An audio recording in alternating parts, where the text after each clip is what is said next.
Welcome to Behind the Register, where we talk one-on-one with local business owners of downtown Fredericksburg, Virginia. Find out who's behind the register and what's in store for you. Hey everybody, welcome to another episode of Behind the Register. It is early morning and we're going to have a chat with Caroline Morris of Kimmans, a gift shop that just recently moved a little further down the street of Caroline Street. They were there a little bit, but now they're right by some heavy hitters like Fraser, Whittingham's, and Apricot Lane. So we're going to talk about the move. We're going to talk about COVID, but we're also going to talk about some holiday gift givings and COVID and all of that. So stay tuned, and thanks for joining us for another episode of Behind the Register. This episode was brought to you by Skin+Touch Therapy Spa. We're a boutique spa located in downtown Fredericksburg and Culpeper, Virginia. We offer massage, skincare, and natural nail services. Schedule online or purchase a gift certificate for someone to enjoy. Spa Local.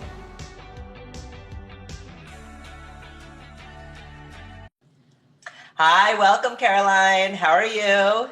Good morning, Brian. How are you? I'm good. Morning. It is early morning, but it's a nice time to chat because it's quiet and you're in the shop, correct? I am. You can see my messy office all around me. So you recently moved. Let's start with that because I'm sure that's like top of mind for you. Tell us like how that went and why you decided to move and what's your new location like? So we moved just under 2 weeks ago, and I'm a little tired, but customers have been really patient. They've also been incredibly kind. They love the new location. It's really light and bright. There are a lot of windows here. Have a great landlord. It's a partnership. The Gerald Properties is our new landlord. And out back of the store, they're building a whole courtyard with fire pits that'll be open in the spring sometime. So we're really excited about that, being able to use a front and a back door to our store. And we're right next to Orofino's, which is not helping any of our waistlines here. They're great neighbors. Everybody on the blocks come over to say hi and welcome us. So we're very excited to be here. I was just thinking this morning, you are actually on a great block for like holiday gifts. I mean, we'll get into that a little bit, but you know, there's a lot of shops there that have really great items that people can kind of shop and peruse. So I think you're in really good company in that one block. Did you move one block or one block down, right? Blocks. In fact, we have a contest going on now that you have a chance to win a $100 gift certificate if you can name to the absolute number, the number of steps between the first door at 820 Caroline and this door at 1004. And it's my stride. And I walk back. Oh, that's a good one. Okay, so people will have to play because that's kind of fun. And $100 is great because you can get a lot of great things from your store from that. Yeah. So, okay, let's start a little bit because I'm curious. You had a gift shop in another area, right? And you have some family ties in Fredericksburg that when you came back, then you saw your first location and was like, oh, I'm going to start my own gift shop. Can you give us a little history of Kimmans? Sure. In 2004, I opened on September 1st in York, Pennsylvania, downtown. And it was a downtown at the time that was struggling quite a bit. So, ignorance is bliss is a cliche for a reason. And I'm stubborn enough that we expanded in that spot 3 times. And then I also had a second store in York County, and I had a third store in Lancaster County. Wow. 3 years ago, my husband decided to retire, and after long conversation, we made a decision to move back to what is the only real hometown I've ever known. I was an Army brat, and my sisters lived here for over 30 years, I think. And but we both, when you're an Army kid or any kind of military kid, you have to always fill out a form that says permanent address. And it was always 307 Caroline Street, which was my grandparents' home. And my mother and grandmother both grew up there. And I'm actually named for Caroline Street, which makes it very easy for customers to remember my name. And if you go on our website, you can see a picture of my beloved Poppy, Jack Kimman, who they're the two of us. And Poppy was the man in my life. I adored him. He was a really phenomenal grandfather. And many years ago, also on our website, you can see a letter that he wrote to us. He wrote to all three of us, my mother, my sister, and me, when we were overseas every week. And in one of his letters, he predicted a career in retail for me. I love selling, and I love counting the money. And, so I think it's 1970 is the date on the letter. So I guess Poppy was right all along. And the store is named in his honor. That's awesome. That's great to know a little background of what it's named after and the history. I love that. I love that also when I was young personally too, my mom said to me, like, I could count money really well. And I felt like that was like the best compliment ever. And it probably got me to where I was too. How did you decide to get into gifts and gift giving and doing a store of gifts? Because retail could be anything. So how did you decide that category? It's long story short, I went to Mary Washington here, and one of my professors said, you're going to graduate school because you're going to teach economics.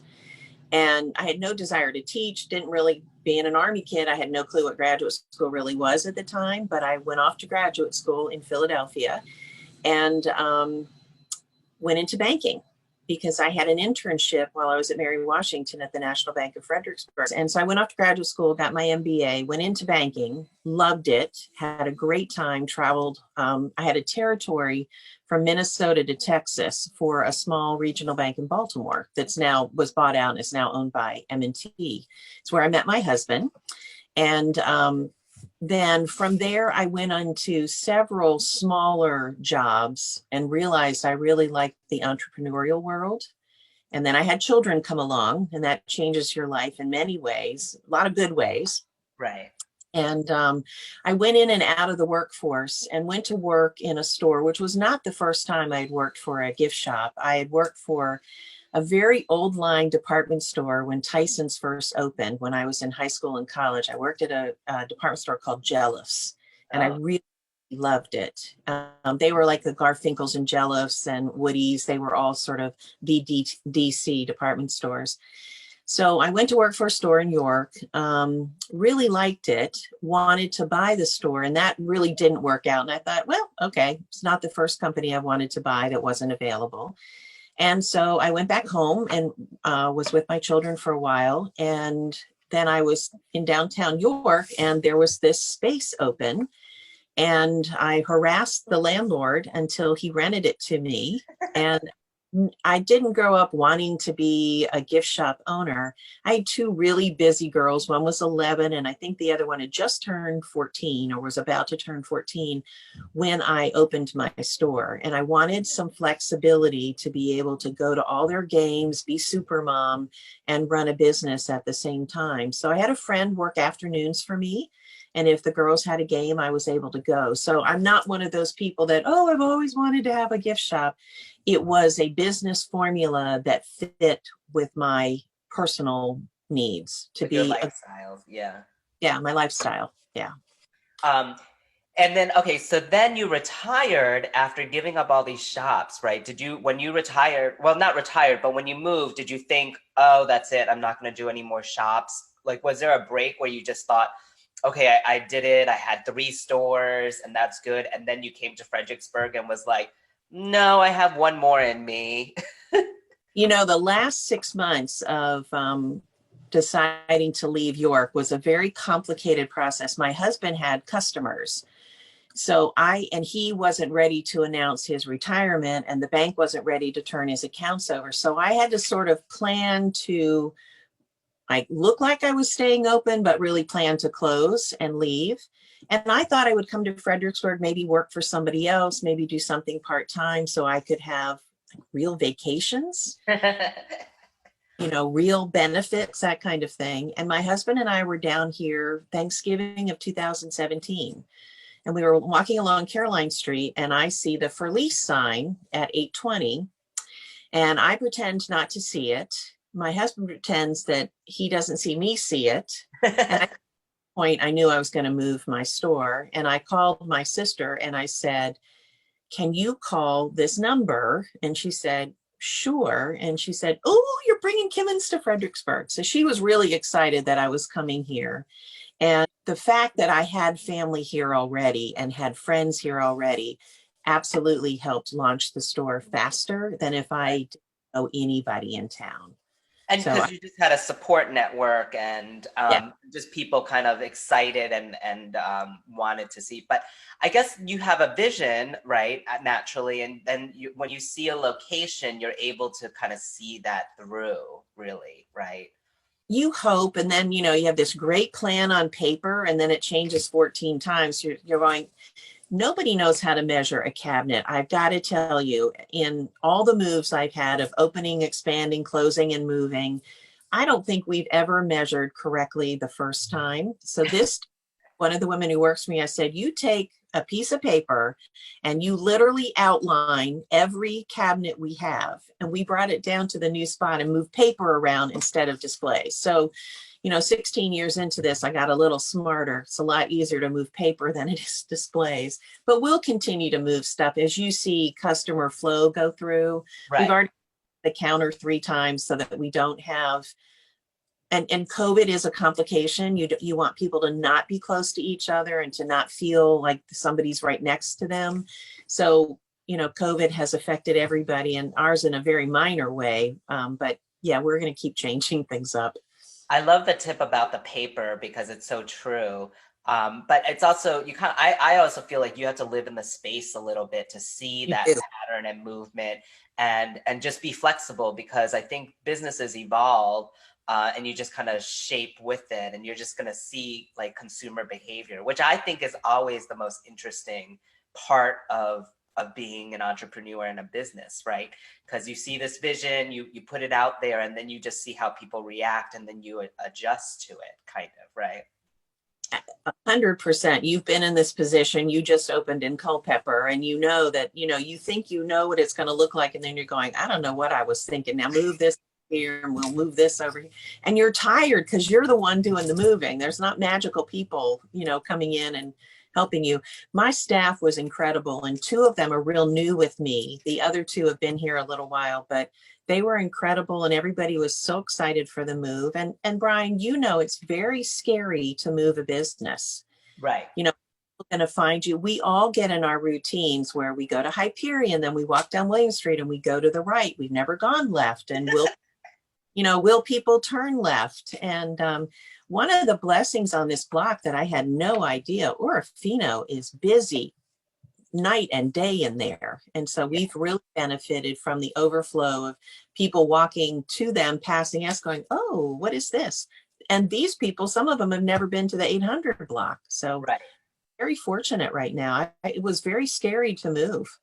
It is scary because it's just something different, right? But I think as entrepreneurs, you kind of push the envelope a little bit, and you know, okay, well, we just can't stay stagnant. Let's try this and see how it works out there too.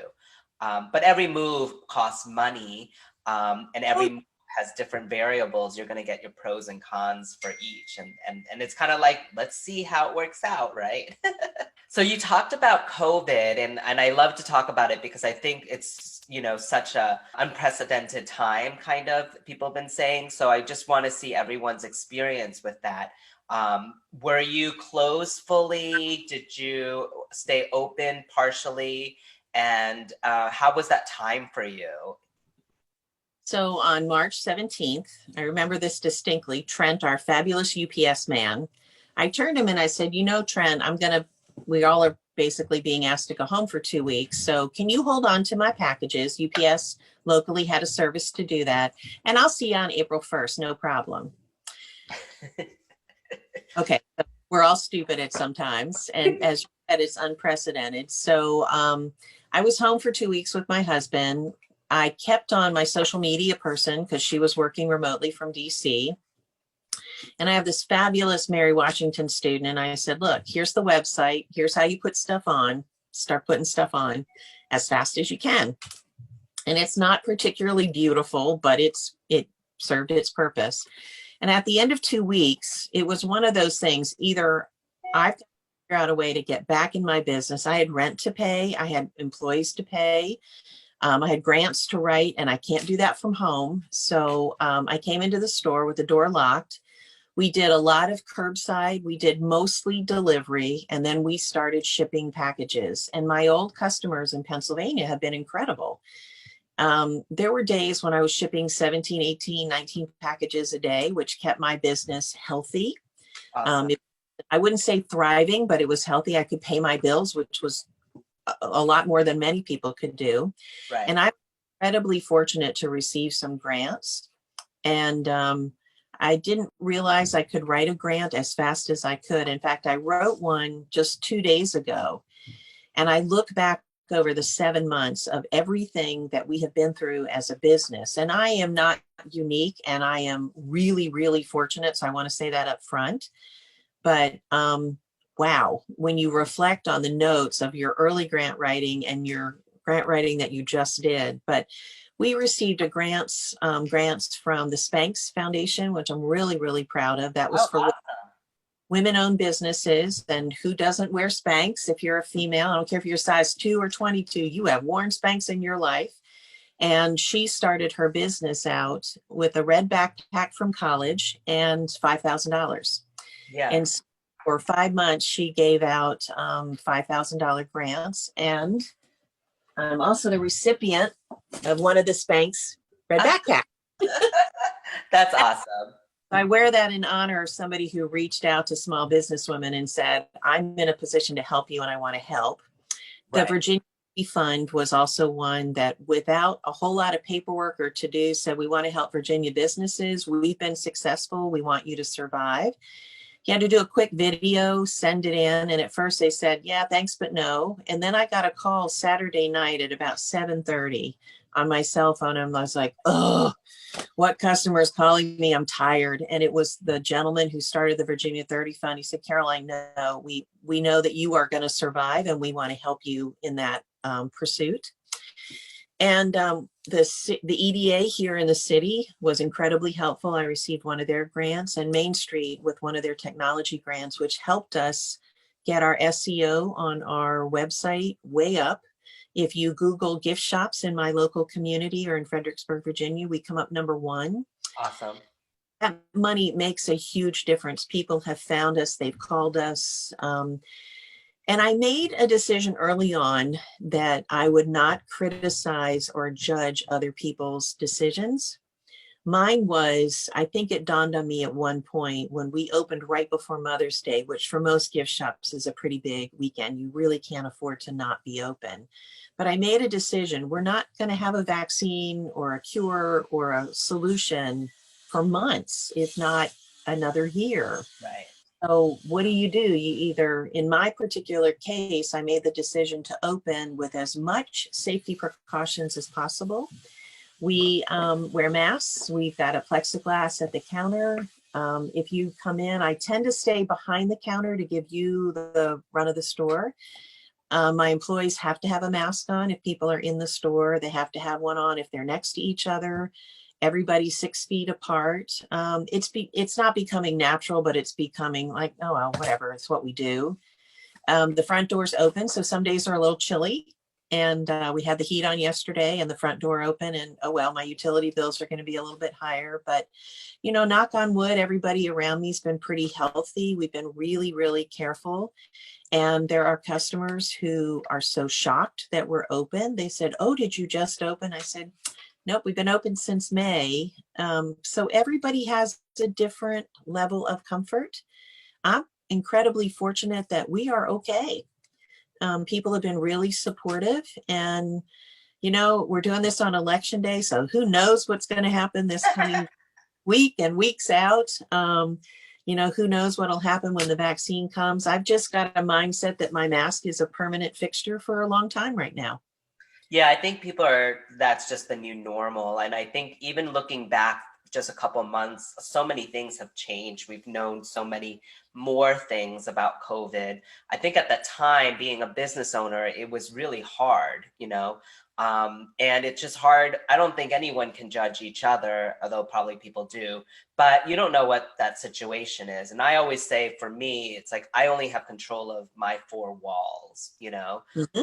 and what to do there. So And I think gifts are different than different industries, than restaurants, and I think that's why we're doing this podcast, is because I think it's so interesting to see how other industries kind of navigated or, worked out too, because every business has different variables but I think that's the fun, interesting part of the business of that too. I sit on the task force that Main Street put together. And the pain I feel with COVID is I'm going to be fine and our four walls are going to be positive and we want to be a little happy bubble here. The pain I feel is in many cases for the restaurateurs in our town. Right. I have no solutions for them other than if you have outdoor dining, I've been dining with you. I'm in an age group where being inside is probably not a smart idea for me. But I've been dining outside and I'll dine with a blanket on if I have to. I love Foodies Fire. Have you seen their fire pits in the middle of their to me, that's ingenious. I've shared that with some of my restaurateur friends in York and saying, hey, have you thought about doing this? I don't know what they're going to do in January and February. Luckily, Virginia's got pretty mild weather, but they can't just close up and go home and hope to have a business in the spring. Yeah, I think ways to support, but it's been interesting to see how businesses persevere and be creative, and what they have done to just kind of navigate through. I mean, I think also it's good to be honest to say that, even though the business is there and they're putting a brave face to it, that businesses need help, and support this year. No one is, really raking it in that much. Like we could be positive and we could be strong, even financially be better, but everybody is at some loss, so. The big lessons people have learned also, Brian, is a 2-month or a 3-month pot of emergency expenses is nowhere near enough. Right. And you better be saving for a rainy day. You better be managing your inventory well. Luckily, I am a numbers cruncher. So that part is very, very comfortable for me. I think you said something about entrepreneurs that kind of makes me giggle a little bit. We tend to be a little stubborn and very much driven. If you're successful, you are saying essentially, I'm going to get through this. I just have to figure out how I'm going to get through this. And one of the hows for me is I've always been financially stable, but I'm being really cautious. For example, at Christmas, when you were talking about the gift industry, many of my suppliers can't get product. So it's made me be extremely creative of where I get it, how I get it. And we are not deep in any one thing. So on our Facebook pages, our social media, Instagram, we've been explaining to people, if you're in the store or you see it on the website and you think you want it for a present, you better buy it, because the 12 I have in stock are probably the only 12 I'm going to get. And it doesn't mean I won't get 12 more of something else. But if that's the one thing that you want for your brother, your father, your sister, you better buy it now. And it's not a falsehood. We had these incredible cocktails that came in. They're called camp cocktails. And I blindly went in to place an order. They moved out pretty quickly. We've got about 6 of them left of maybe 72 we had in stock. She can't get glass jars. Okay, so I go online and I'm looking for infused alcohol drinks. I found somebody else. I said, are you able to ship? She said, we can ship you tomorrow. I said, done. Here's my order. So we're finding product. But COVID has affected my vendors tremendously. And so we've had to be really quick to move and commit. And if you are cash poor, you can't do that right now. You're not the only one saying this, because we interviewed April of River Rock Outfitters, and she's saying the same thing, because there's such a lead time to make these products or like outfitting and gifts. And China has been affected. They were closed down for much longer. And so that's why it's affecting what's coming in, right? And I think the biggest message overall from these earlier conversations is that if people see it, buy it. There's no waiting. And it's even to shop earlier than you would normally. I think if people are listening here, that's what I'm finding a lot in from what I'm hearing from business owners is that, buy it when you see it and even shop early, because if you wait for Christmas Eve, it might be empty shelves by then. I suspect that in the next couple of weeks, we'll probably we ship every day. I've got probably 7 or 8 boxes ready to go today for Carl, the mailman, and Eddie.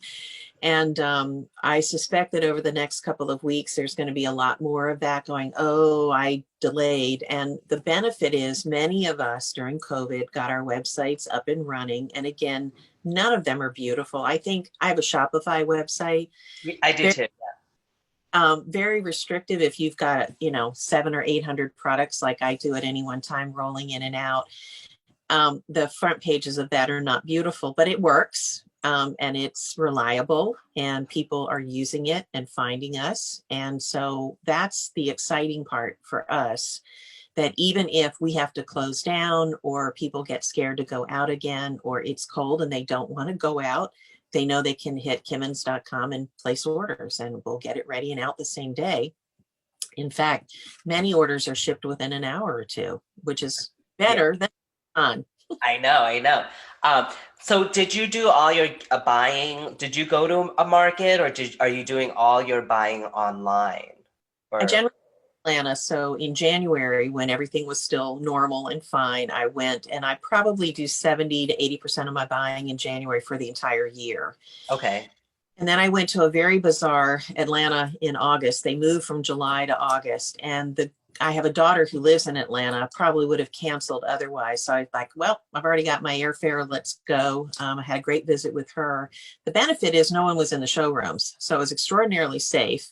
Everybody was wearing masks. There were hand sanitizers everywhere. Everybody was 6 feet or more away.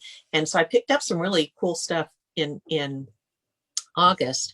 And then this industry's been hit by a lot of new wholesaling options, one of which is called fair.com. April talked about that too. I think everybody's on it just to, shop or fill in. And I was one of the early adapters. So the benefit to that is you don't pay freight. So on those heavy cocktails or heavy food product, it's coming in with no freight costs. I can pass those savings on to people. And, I was joking about Amazon earlier. Our prices are often much better than what you can find on Amazon. By the way, you are truly supporting your downtown. I'm able to pay my rent. I'm able to pay my employees. I contribute to charities here in town. And I can tell you, Amazon's not giving any money to Fredericksburg, Virginia. But you're keeping your dollars local, which is really important. I mean, I also think too, a little bit is, I think, I went into the spa industry just to avoid Amazon because Amazon's not giving massages at this point. But I also think another category is gifts. Normally before COVID, I think people weren't going to go to Amazon to find a gift, right? People want to go to a shop. They want to touch something. They want to see that person, and it's more of an experience like, oh, I found this and I want to give this to you.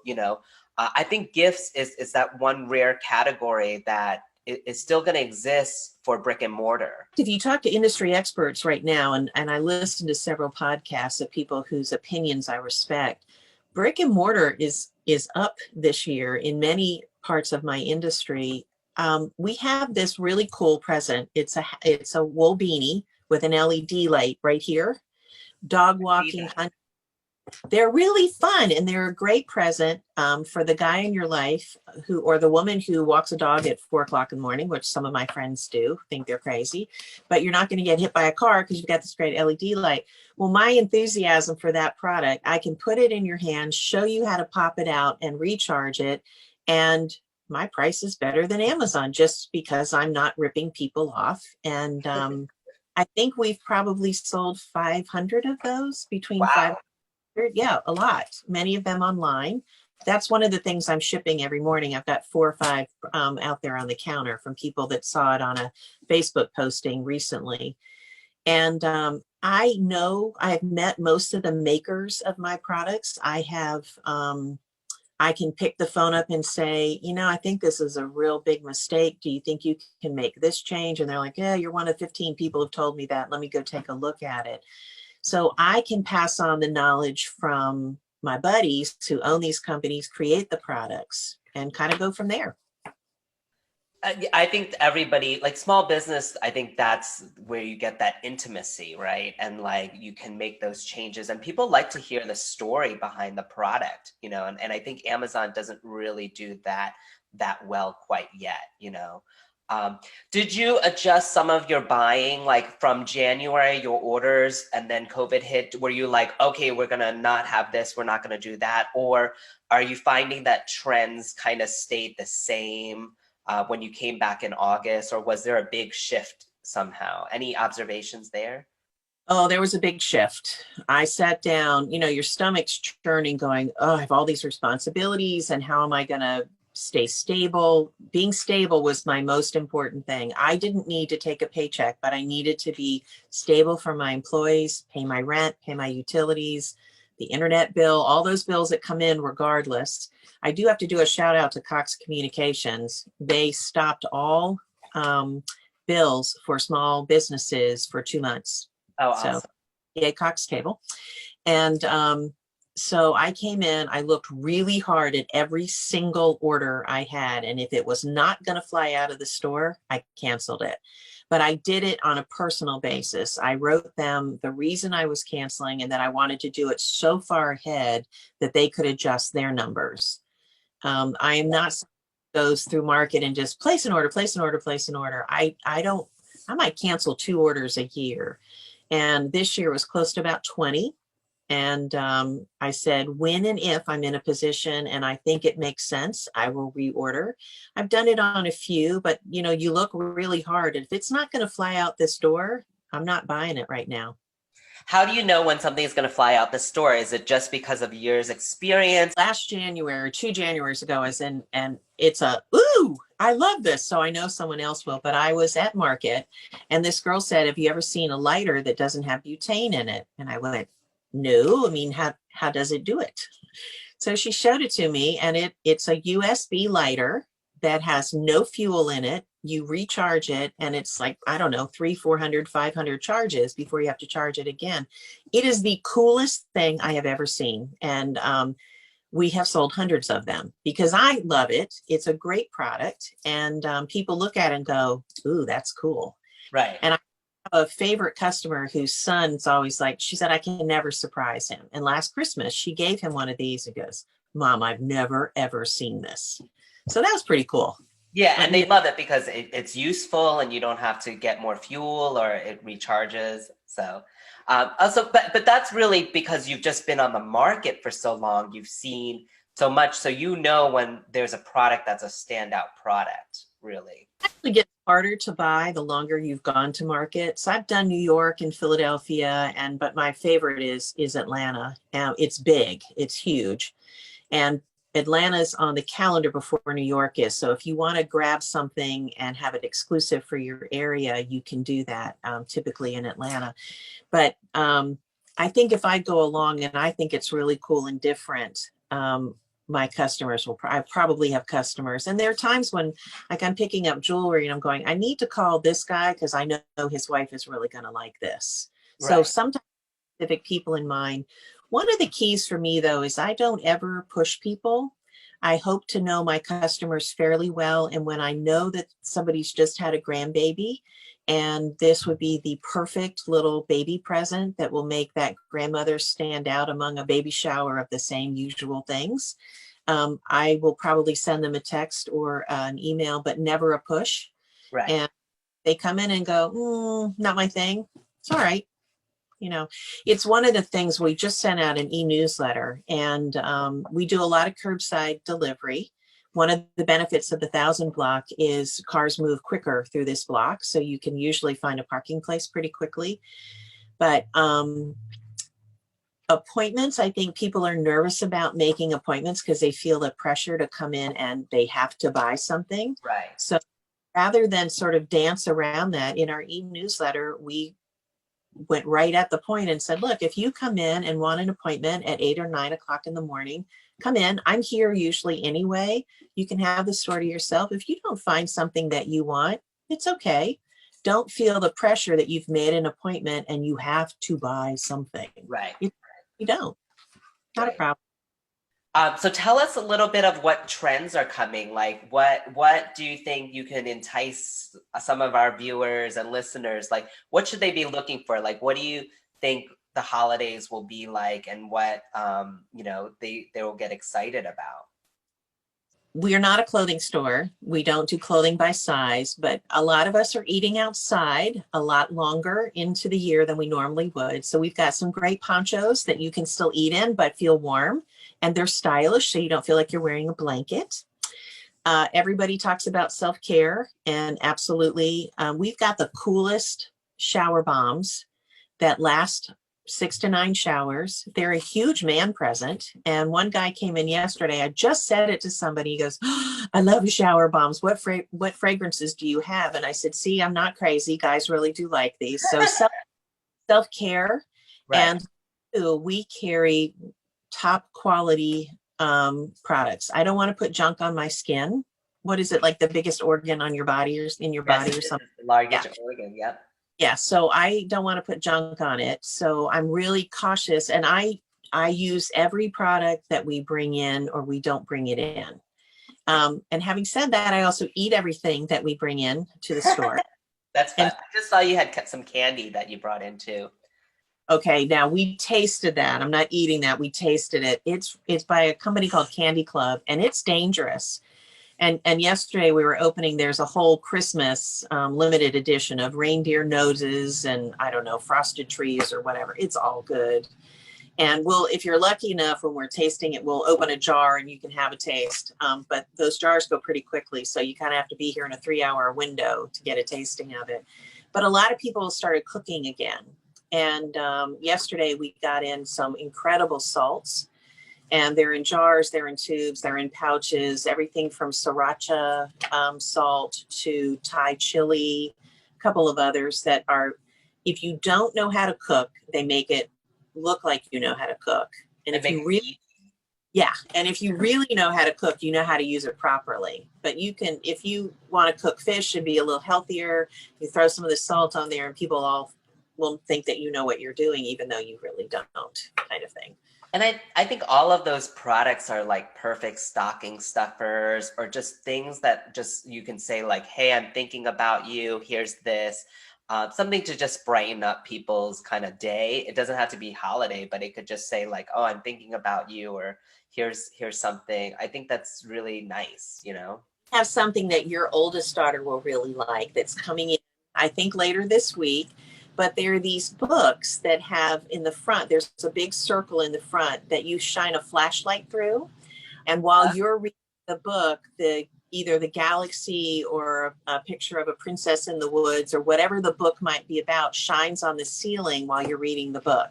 Oh, that's new. I have not seen that lately. That's awesome. Yeah. That was when I was going through, the sales rep said, well, this is new. I don't know if it fits. I went, oh, that's totally cool. That was one of those moments of, I need to have this in the store. They'll be in, I think, this week. Okay, we'll come and check it out. Well, I love a little bit about the store, because if people haven't been to the store, like, you're not just all candles, you're not just all Bath and Body or just all gadgets. Like, really, you have multitude of things, and you have masks, you have ponchos. So you have things to discover, which I think is part of the fun of brick and mortar, you know, that people don't just expect, oh, well, that, you know, that shop is just perfumes or things like that. You have jewelry, you have a great mix. So I think you do have something for everyone if they're looking for, or they don't know what they're looking for, right? They could pull together something. Are you doing a lot of gift boxes? Like, do people call you up and say, hey, I have this, I need a gift. Can you pull something together for me? So closer to the holidays, we will actually have the gift boxes and baskets physically put together in the store.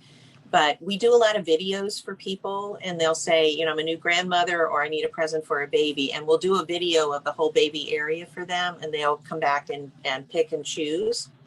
And then we put together. But we'll have something called Gifts to Go, which if you want a $25, $50, or $75 gift, you can literally walk in, pick the basket up, and walk out with it. And a lot of people are busy or they're juggling homeschooling, and they never plan to homeschool, so they've got to get in and get out. So yes, all of the above. And we're participating in something called the Bird Box. Oh, right. Yes.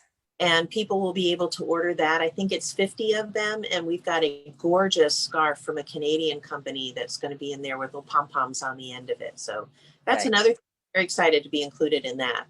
Yeah, I mean, I think that was great. A lot of people came together during COVID, and that will, I think, persist further. And I think those grab and go gifts are like great, because I think with gift giving, this is the other reason why I think, Amazon, even as fast as they ship, they won't be able to really come into the gift category, because there's a lot of times you get invited to a dinner or there's something that comes up. And people just need to get that gift right away. They can't wait 2 days or 1 day. They need to just, drive and look for something and pull together something nice that's considered and has a nice presentation. Yeah, and you wrap and if it comes from downtown, that it also shows for them that they're supporting local too, instead of, shopping on Amazon, wrapping it yourself, and then there's just too much of a delay then. Example of that is we got an order yesterday. We have a website called Kimmans.awesomethis.com. So we do custom stationery, custom invitations, and we also have a product line of tumblers, coffee mugs, keychains, flip-flops, aprons, pillows, you name it. Anything that you can throw a photo on, initials, whatever. And this order comes through and it's from this person, and I emailed him back and said, hey, are you local? Is this for local pickup or am I shipping? And I get the sweetest call from this little tiny voice back at me and realize it's a teenager who said, I'm going to pick it up. Please don't wrap it until I get to see it. And she had picked out, her friend is a big Star Wars crazed person. So she picked out a steel coffee mug, a steel tumbler, that has kind of a Star Wars theme behind it with the girl's name on it. And she came in, was so excited to see it. That was 30 minutes after she ordered it. We had it ready for her. And then we wrapped it and she walked out. She goes, this is so cool. I'm so excited. Thank you. So that's a way that I think we've hit a lot of different age points in the store also. Well, I mean, people have an idea for a gift and you're kind of helping them execute it, which is a great service that, and when they see that too, they're excited, right? They're excited to give that gift, and and I think that's the fun of gift giving too. So it's like the holiday seasons are coming up, so it's gonna be fun.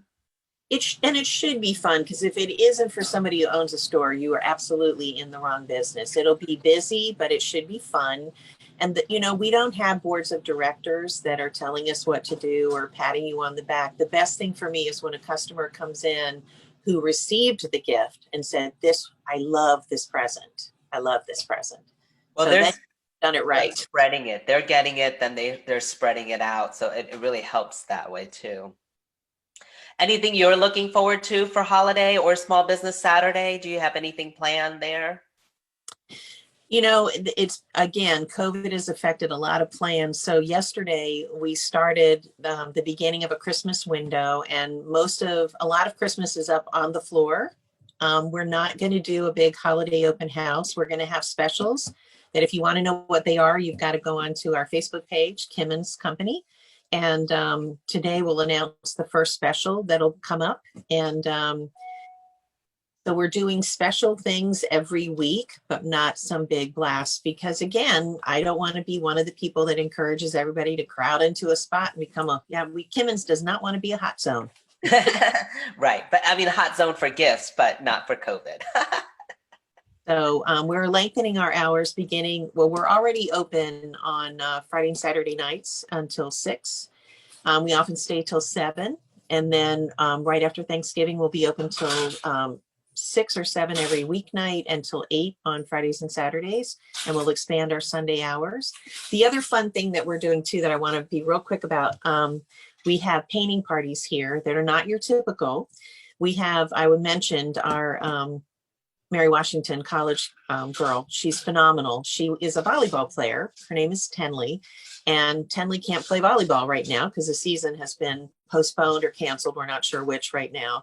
And she's an incredible artist. So she came in and brought some artwork in, and we carry her artwork here. But one of the most fun things is you can make your own doormat with whatever saying you want on it. Oh, right. So yeah, I saw that. 2 and up to 8 friends can come in, and as we say, we'll libate you and feed you. And you have the store to yourselves while your mats are drying. You can shop or not shop. It's completely up to you. But we have those parties Sunday through Thursday nights, starting at either 5:30 or 6. Awesome. That's a fun thing to do. And like, I think if it's smaller groups, I think that's great too. And people need something fun and festive too. So, hey, this was awesome chat. Thank you for meeting with me in the morning and having this interview with us. It's always great to talk to you. And after talking to you, I feel like I want to shop the store more. I'll call you when those books come in. Please do. Yeah. And I'll bring Hazel because she loves going into that shop too. All right. All right. Brian. You have a great day. You too. Bye-bye. All right. Bye. Thank you for listening to this episode of Behind the Register. I'm your host, Brian Lamb, and this episode was produced by Haley Harkins. Special thanks to Fredericksburg, Virginia Main Street for hosting our episodes. If you like what you've heard, support us, share, comment, and like us. We'll catch you next time on Behind the Register.